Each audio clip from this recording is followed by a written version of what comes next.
Minho stood at the entrance of the grand chamber. The massive doors opened slowly before him. Inside, representatives from dozens of alien species waited. Their eyes turned toward him as he walked forward. His black suit looked simple compared to the bright robes and armor worn by the other diplomats. The chamber was enormous. Crystal pillars reached up to a ceiling that showed the stars above. Floating platforms held the delegates from different worlds. Each species had their own section. Some had scales. Others had fur or skin that changed colors. A few didn't even look solid. Minho walked to the center platform. This was the place where new species made their case to join the Galactic Council. Earth had waited 50 years for this moment. 50 years since first contact. 50 years of watching from the outside. A tall figure stood at the head council seat. Council Speaker Vrel had 4 arms and skin like purple glass. She gestured for Minho to begin. Minho cleared his throat. His voice echoed through the chamber. He spoke about Earth, about humanity, about 7 billion people who wanted to join the galactic community. He spoke about human achievements in science, art, and philosophy. He kept his words simple and clear. Most of the delegates listened politely. Some seemed interested. A few nodded their heads or whatever they used for heads. But one delegate did not hide his disgust. General Krelton of the Vaxari Empire sat on a throne-like platform. He was massive, nearly 3 meters tall. His armor was covered in medals and symbols of rank. The Vaxari controlled 1/3 of known space. They had the largest fleet, the strongest military, and they had never lost a war. Krelton interrupted Minho mid-sentence. His voice boomed across the chamber. Enough of this waste of time. The humans are primitives. They still use chemical rockets.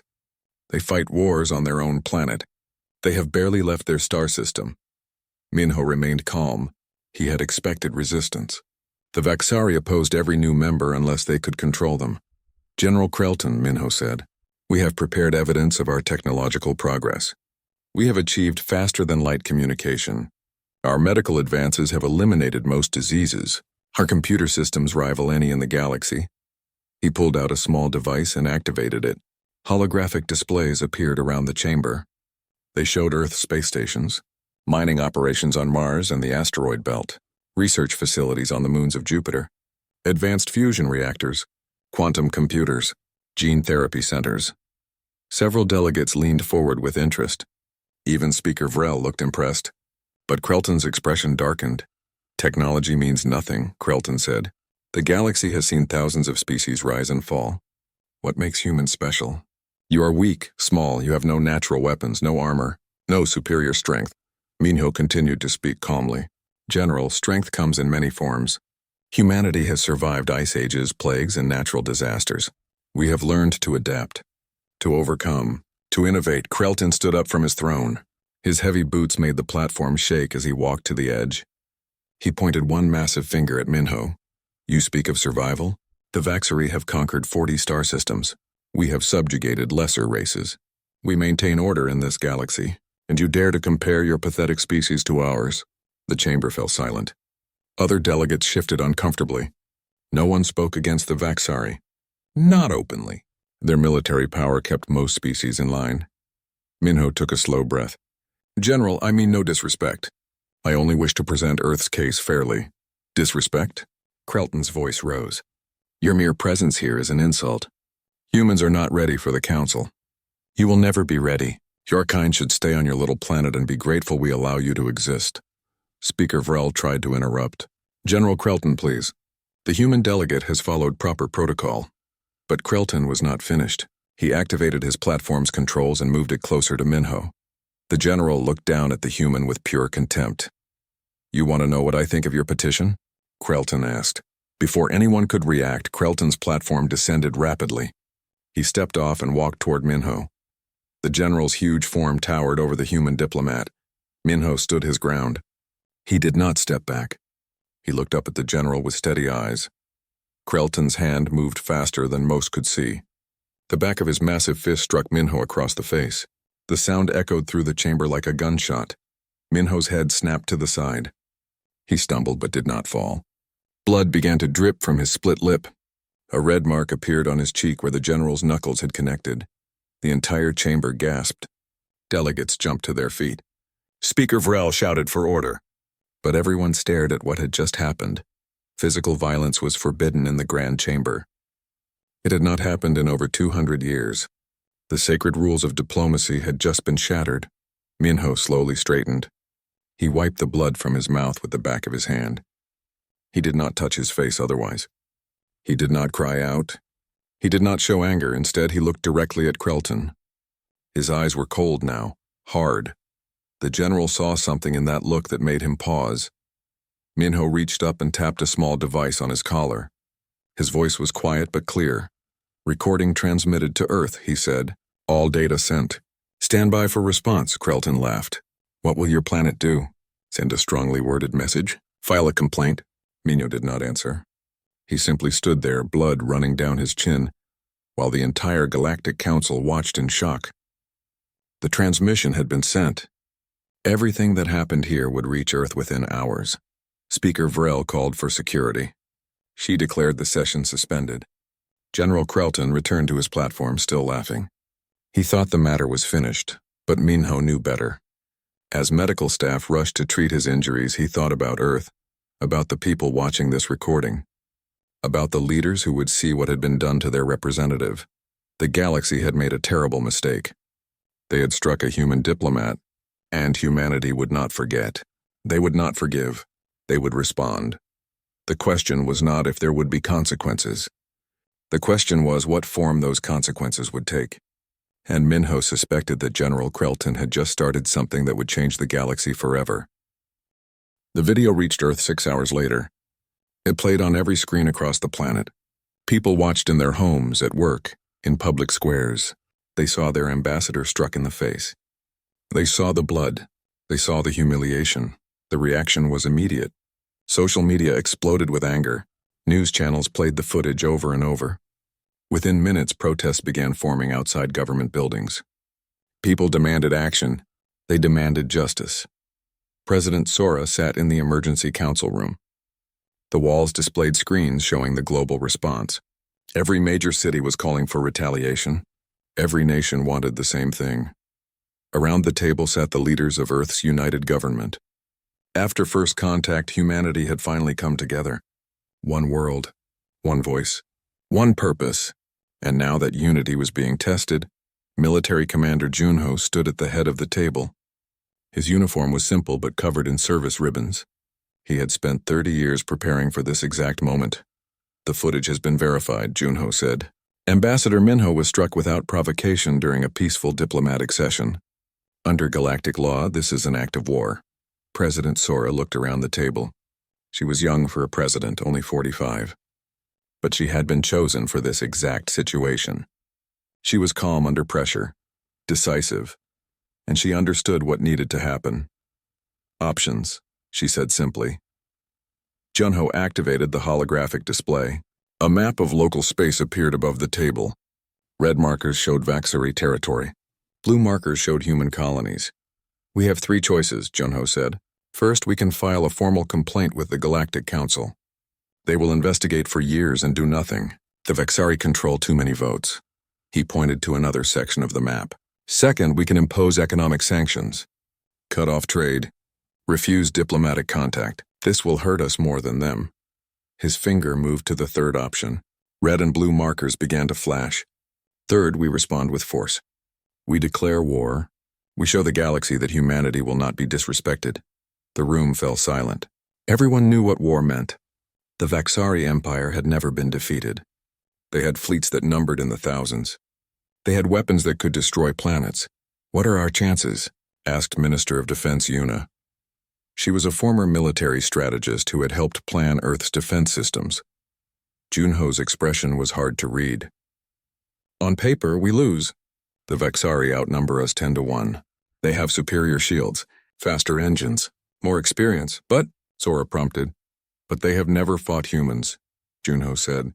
"They don't know how we think, how we fight, what we're capable of when pushed." He changed the display.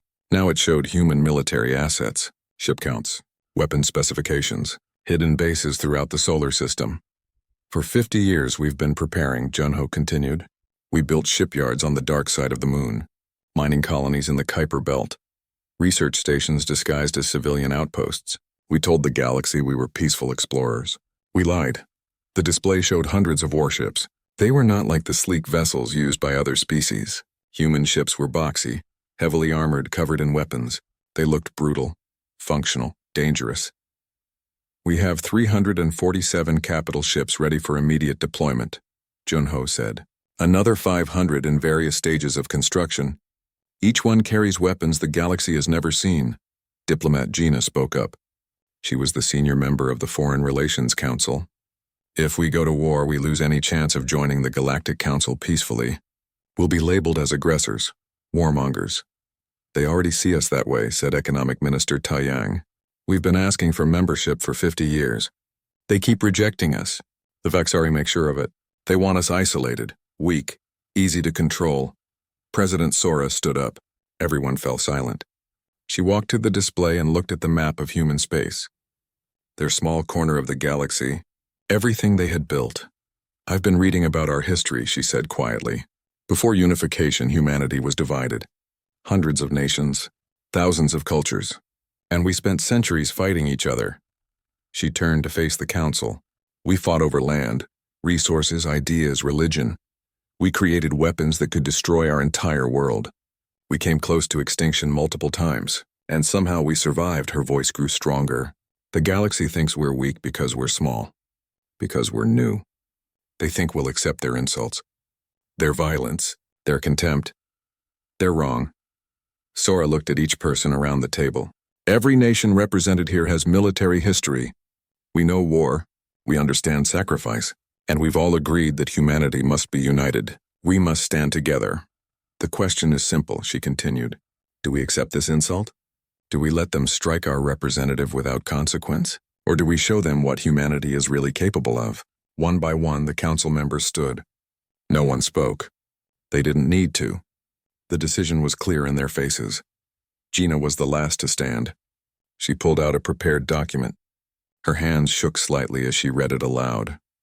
On behalf of the United Earth Government, I hereby declare that a state of war exists between humanity and the Vaxari Empire. All diplomatic relations are severed. All trade agreements are void. All treaties are null. Her voice grew stronger. We demand immediate reparations for the assault on Ambassador Minho. We demand a formal apology from General Krelton. We demand recognition of Earth's sovereignty and right to self-defense. She paused, then finished. If these demands are not met within 72 hours, humanity will consider all Vaxari military assets to be hostile. We will respond with all available force. This is our final warning. The declaration was sent immediately. It reached the Galactic Council within minutes. It was broadcast on every human channel. Within hours, the entire galaxy knew that humanity had declared war on the Vaxari Empire. The reaction was swift. Most species expressed shock. Some sent messages of support. Others warned against the folly of fighting the Vaxari. A few simply waited to see what would happen. In the Vaxari capital, General Krelton received the message. He laughed as he read it. War. The humans thought they could fight the Empire. They would learn their place soon enough. He immediately ordered the first fleet to Earth. 3,000 warships. Enough to crush any resistance. Enough to make an example of humanity. But as the fleet prepared to leave, something unexpected happened. Human ships began appearing throughout the solar system. Not just near Earth, everywhere. They emerged from hiding spots among asteroids, from gas giant moons, from deep space stations that had appeared empty. The ships bore names in various human languages: Incheon, Dokdo, Trafalgar, Midway, Thermopylae, Stalingrad. Names from human history, names from human wars, names that meant nothing to the aliens but everything to humanity. Commander Junho stood on the bridge of the flagship Unity. Around him, tactical displays showed every human vessel taking position. The defense grid was active. Weapons were armed. Crews were ready. All ships report ready, said his tactical officer. Junho nodded. He opened a channel to every ship in the fleet. His voice was calm, steady. Sure, this is Commander Junho to all human forces. The galaxy thinks we're weak. They think we'll surrender. They think we'll beg for mercy. Let's show them how wrong they are. Let's show them what happens when you strike a human. All ships, battle stations, we defend our home. We defend our honor. We defend humanity. The response came from 300 ships at once. 300 crews. Thousands of humans ready to fight, ready to die if necessary, ready to prove that humanity would never again be disrespected. The 72-hour deadline passed. The Vaxari sent no apology, no reparations, no recognition. Instead, they sent their fleet, and humanity prepared to show the galaxy what war really meant. The Vaxari First Fleet dropped out of faster-than-light travel at the edge of Earth's solar system. 3,000 warships appeared at once. Their shields glowed with energy, their weapons charged. They expected to find a frightened planet ready to surrender. Instead, they found a wall of human ships waiting for them. Fleet Commander Vexnor stood on the bridge of the flagship Dominator. He looked at the tactical display with confusion. The humans had only 300 ships. They were outnumbered 10-1. Why weren't they retreating? "Open communication channel," Vexnor ordered. "Let's give them one chance to surrender." On the bridge of the Unity, Captain Hana received the transmission. She was 40 years old and had spent half her life training for this moment. She commanded the defense fleet from the largest human warship ever built. The Vaxari commander's face appeared on the screen. He looked arrogant, confident. "Human vessels, you are ordered to stand down immediately. Surrender your planet and your fleet. If you comply, your species will be allowed to exist as subjects of the Vaxari Empire. Refuse and we will destroy every ship and orbital station." Hana let him finish. Then she smiled. It was not a friendly smile. "Commander Vexnor, this is Captain Hana of the Earth Defense Force. Your message is received and denied. You have entered human space without permission. You have threatened our homeworld. Under the laws of war, you are now legitimate military targets. You have 30 seconds to begin retreat procedures." Vexnor laughed. The sound echoed across his bridge. 30 seconds? You're outnumbered 10-1. Your ships are primitive. Your weapons are outdated. You cannot win this fight. 20 seconds, Hana said calmly. Vexnor's expression changed. Was she serious? He looked at his tactical officer. "Prepare to fire. Target their flagship first. We'll make an example of their commander." 10 seconds, Hana continued. She turned to her tactical officer, Do-Yun. He was younger than her by 10 years, but twice as good with numbers. His fingers moved across the weapons console. "Firing solutions ready," Do-Hyun reported. "All ships have locked targets." 5 seconds, Hana said. 4-3-2. Vexnor cut the transmission. "Fire all weapons. Show these primitives real power." The Vaxari fleet opened fire. Thousands of energy weapons lit up space. Plasma bolts, laser beams, particle cannons. They had used these weapons to conquer 40 star systems. They had never failed. The energy weapons struck the human ships and did almost nothing. Human ships didn't use energy shields. They used armor, thick metal plates made from asteroid iron and reinforced with advanced alloys. The energy weapons scorched the surface but couldn't penetrate. A few unlucky shots hit weak points, but most bounced off harmlessly. "One," Hana said. "Fire." The human fleet fired back. But they didn't use energy weapons. They used railguns, massive metal slugs accelerated to a fraction of light speed. Each one weighed several tons and moved faster than most missiles. They didn't rely on energy. They relied on pure kinetic force. Mass times velocity equals destruction. The first wave of railgun rounds hit the Vaxari shields. The shields were designed to stop energy weapons. They had no defense against solid matter moving at such speed. The rounds punched through shields like paper. They tore through ship hulls. They went in one side and out the other, sometimes hitting 2 or 3 ships in a row. Metal shrapnel exploded through internal compartments. Ships began venting atmosphere and losing power. Vexnor watched in horror as his tactical display lit up with damage reports. "What was that?" "What kind of weapon?" his tactical officer stammered. "They're using physical projectiles, Commander. Solid metal moving at extreme velocity. Our shields can't stop them. Then use point defense. Shoot them down!" "They're too fast and too small. Point defense is designed for missiles, not bullets."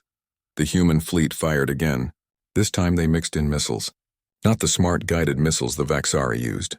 These were old-fashioned rockets with nuclear warheads, hundreds of them. The Vaxari point defense shot down most of them, but some got through. Nuclear explosions lit up space. Ships caught in the blast were cooked by radiation. Electronics failed. Crews died. On the Unity's bridge, Do-hyun watched the tactical display with cold precision. Enemy formation is breaking up. They're clustering their ships for mutual defense. Hana nodded, just like the simulations predicted. Launch the miners. Small human vessels broke formation and accelerated toward the asteroid belt. They weren't warships. They were mining craft modified for combat.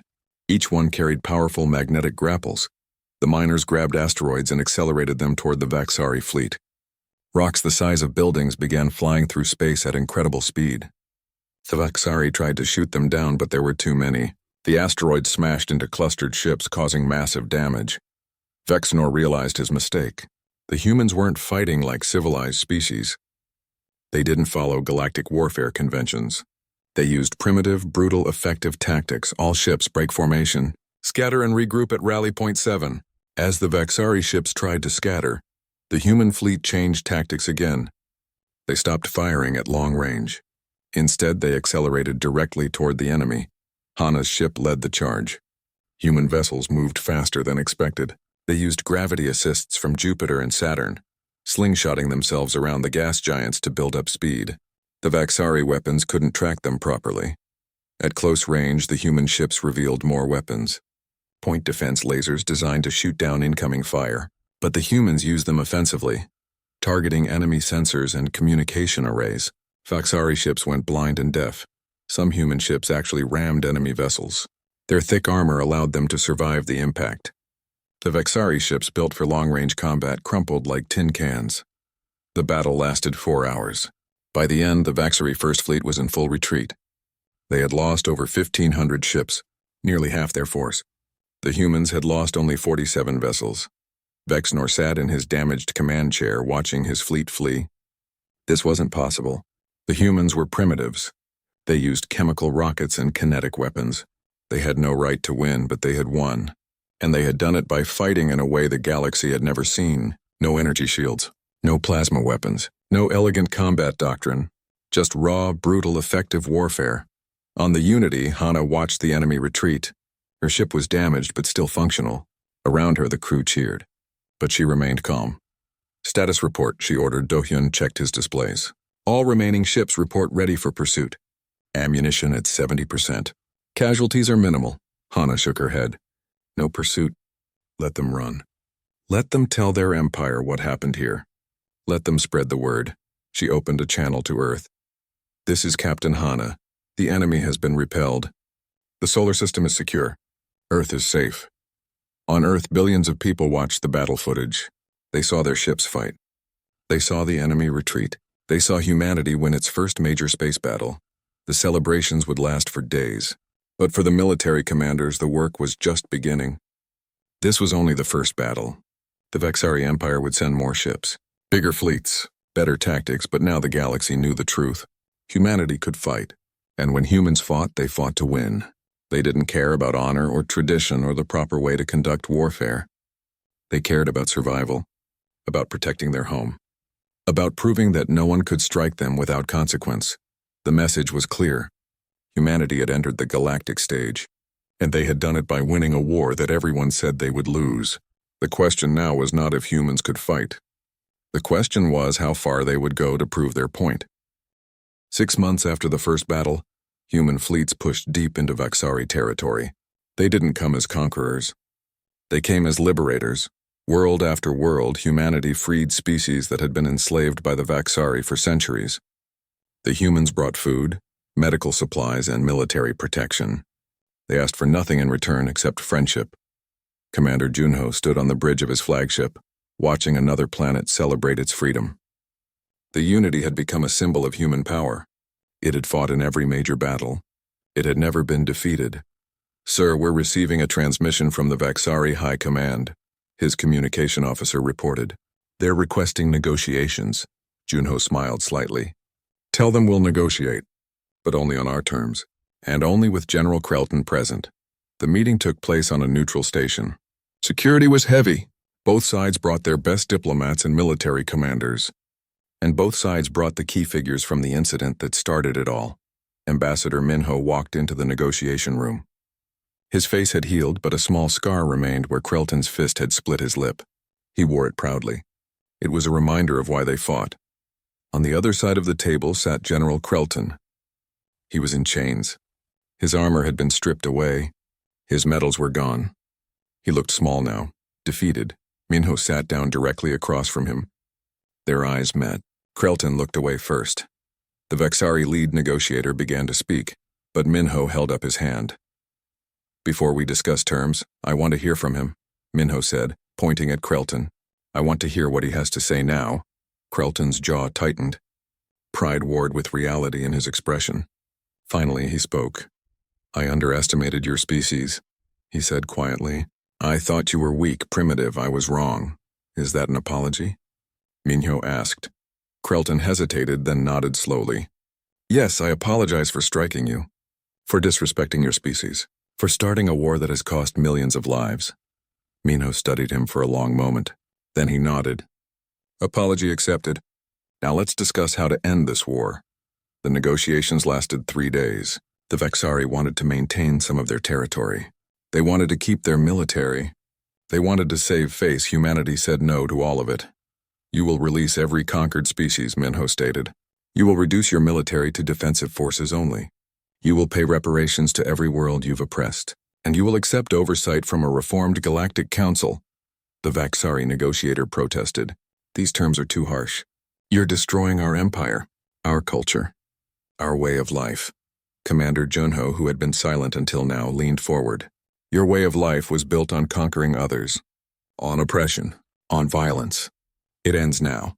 Accept these terms or we continue the war. And trust me, you don't want that." The Vexari conferred among themselves. They had no choice. Their military was broken. Their economy was collapsing. Rebellions were breaking out on conquered worlds.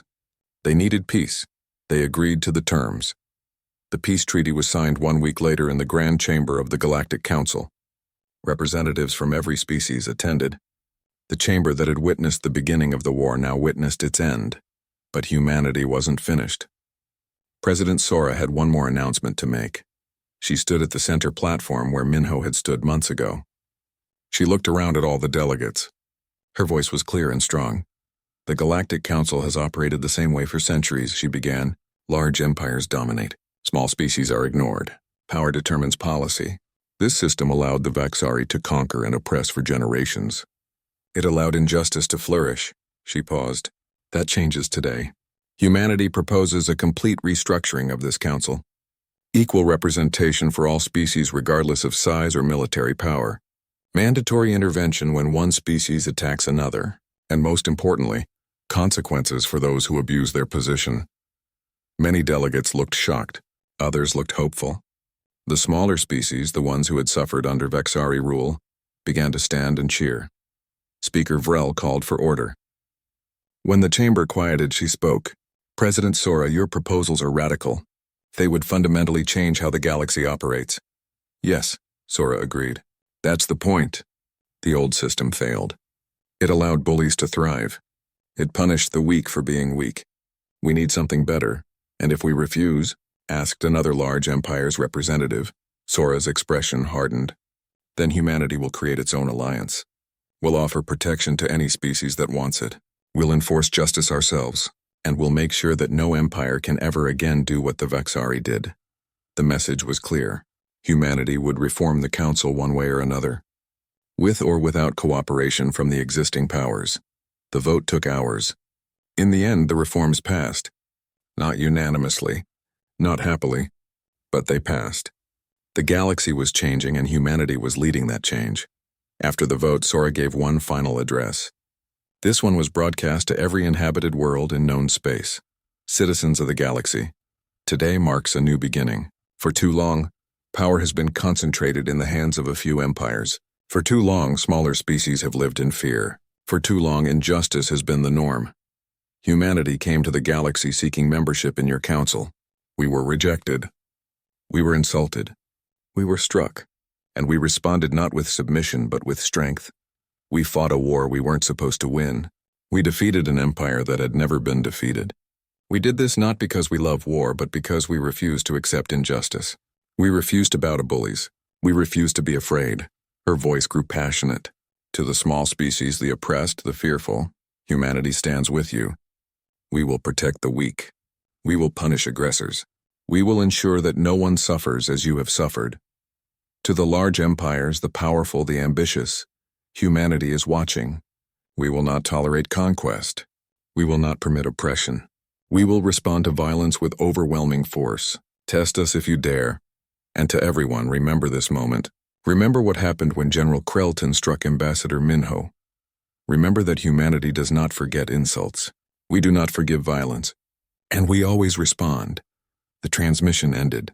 Across the galaxy, beings of every species thought about what they had heard, some with hope, some with fear, all with respect.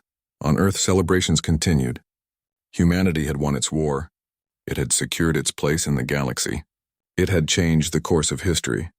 But in the military command centers, the work continued. Commander Junho oversaw the occupation of former Vaxari territory. He made sure the peace terms were enforced. He ensured that freed species had the support they needed. Captain Hana trained new crews for the growing fleet. Human shipyards worked around the clock. New weapons were developed. New tactics were refined. Humanity had won one war, but they prepared for the next. Engineer Taeyang completed the gravity lance. It was tested successfully. Production began immediately. Humanity's technological advantage would only grow. Ambassador Minho returned to Earth as a hero. He could have retired. Instead, he volunteered to head the new Galactic Relations Department. There were alliances to build, treaties to negotiate, a new order to establish. General Krelton faced trial for war crimes. He was found guilty and sentenced to life imprisonment. But before he was taken away, he requested one final meeting with Minho. They met in a secure room. No guards, no witnesses, just the two of them. "I need to know," Krelton said. "Would you have done all this if I hadn't struck you? Would humanity have gone to war?" Minho considered the question. "Eventually, yes. We were always going to challenge the Vaxari. We were always going to push for reform. You just gave us the excuse we needed." He touched the scar on his lip. "But you made it personal. You made it about honor, about respect. And that changed everything. Humanity doesn't respond well to personal insults." "We never have," Krelton nodded slowly. "I understand now. I saw humans and thought you were primitive because you still fought among yourselves. I didn't realize that was your strength. You spent thousands of years learning how to fight, how to win, how to survive." "Yes," Minho agreed.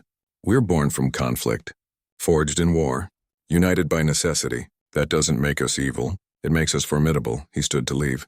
At the door, he turned back. "One more thing, General." "Thank you." Krelton looked confused. "For what?" "For giving humanity exactly what we needed. A reason to fight, a cause to unite behind, an enemy to defeat. Your strike changed the galaxy, just not in the way you intended." Minho left. Krelton sat alone in his cell, thinking about how one moment of anger had reshaped galactic civilization. Years passed. The new Galactic Council functioned better than the old one. Disputes were resolved peacefully. Small species had real representation. Military aggression was punished swiftly, and at the center of it all was humanity. Not ruling, not conquering, but watching, protecting, ensuring that the mistakes of the past were not repeated. Human fleets patrolled the trade routes. Human diplomats mediated conflicts. Human technology was shared with allies. Humanity had become the galaxy's guardian, but they never forgot where they came from. Every human ship carried a memorial plaque. It showed a simple image: Ambassador Minho standing in the Grand Chamber, blood on his face, defiance in his eyes. Below the image was a single sentence: "Never strike a human diplomat." It was a warning, a reminder, a promise. The news spread through the Galactic Council within hours. The Vaxari First Fleet had been defeated, half their ships destroyed or damaged. They had retreated from a species they called primitive. The council chamber was in chaos. Delegates argued and shouted.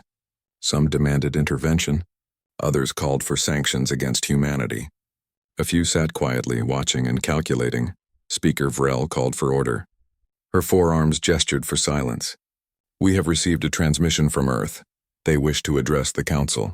The screens activated. A woman appeared. She wore a simple military uniform covered in stars and medals. Her face was calm, but her eyes were hard. "I am Science Officer Yuna of the Earth Defense Force," she said. I have been authorized to explain humanity's position to the Galactic Council. Several delegates started to speak, but Varel silenced them. You may proceed. Una activated her display. Images filled the screens around the chamber. Many of you have called humanity primitive, warlike, dangerous. You're right.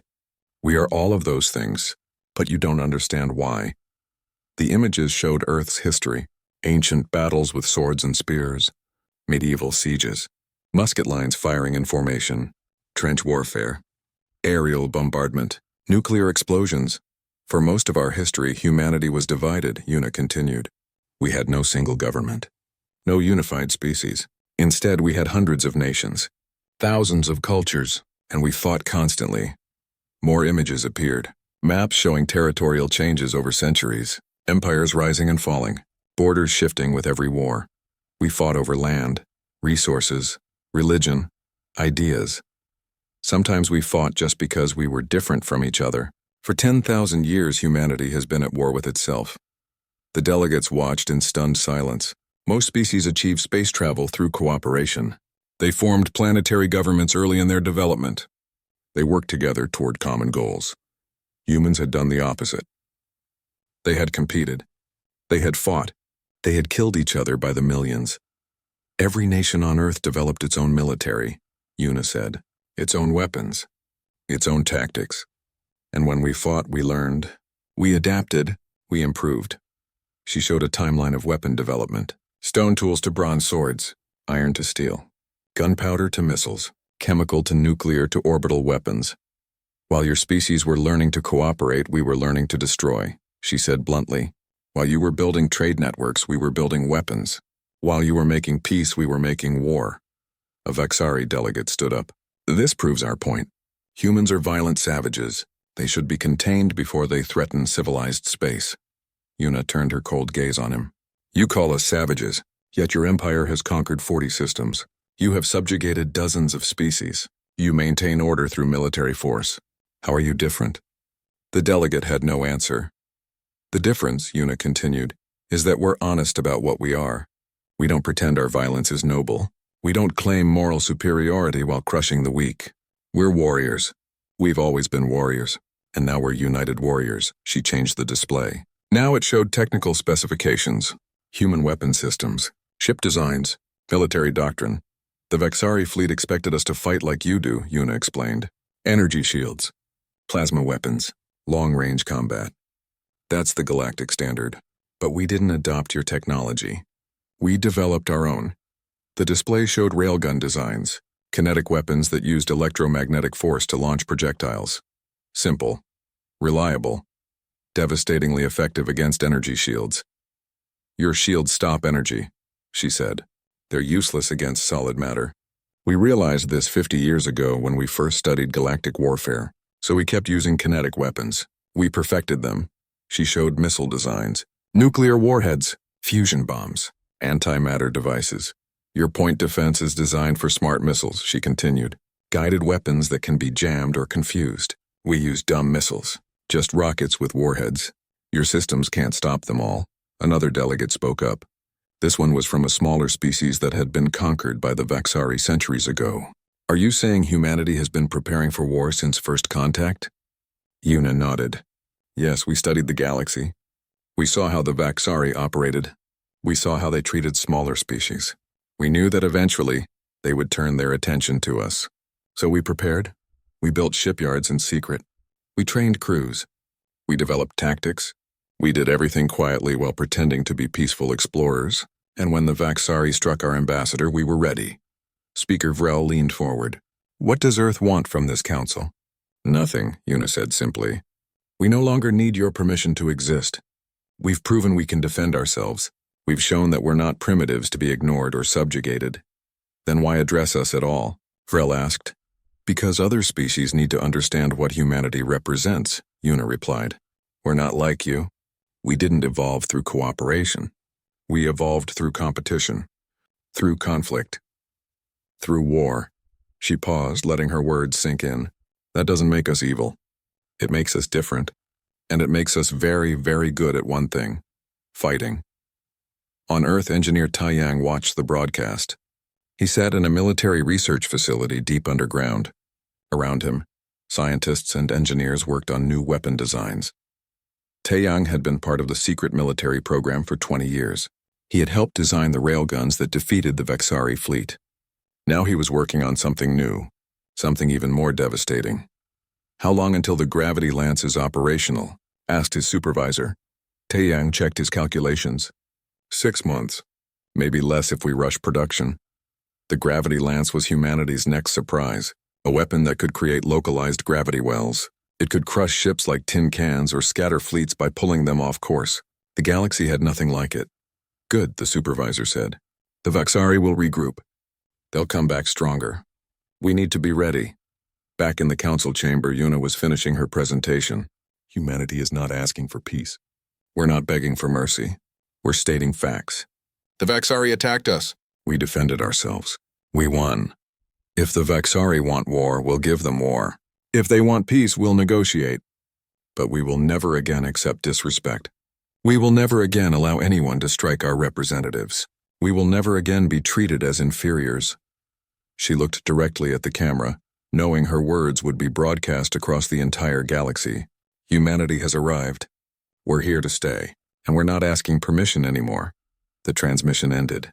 The council chamber erupted in debate, but several delegates sat quietly, thinking about what they had just heard. The small species that had been conquered by the Vexari looked at each other. They had suffered under Vexari rule for centuries. They had no way to fight back, no hope of freedom until now. Now there was a species that could fight the Vexari, that had fought them and won, that wasn't afraid of their military might.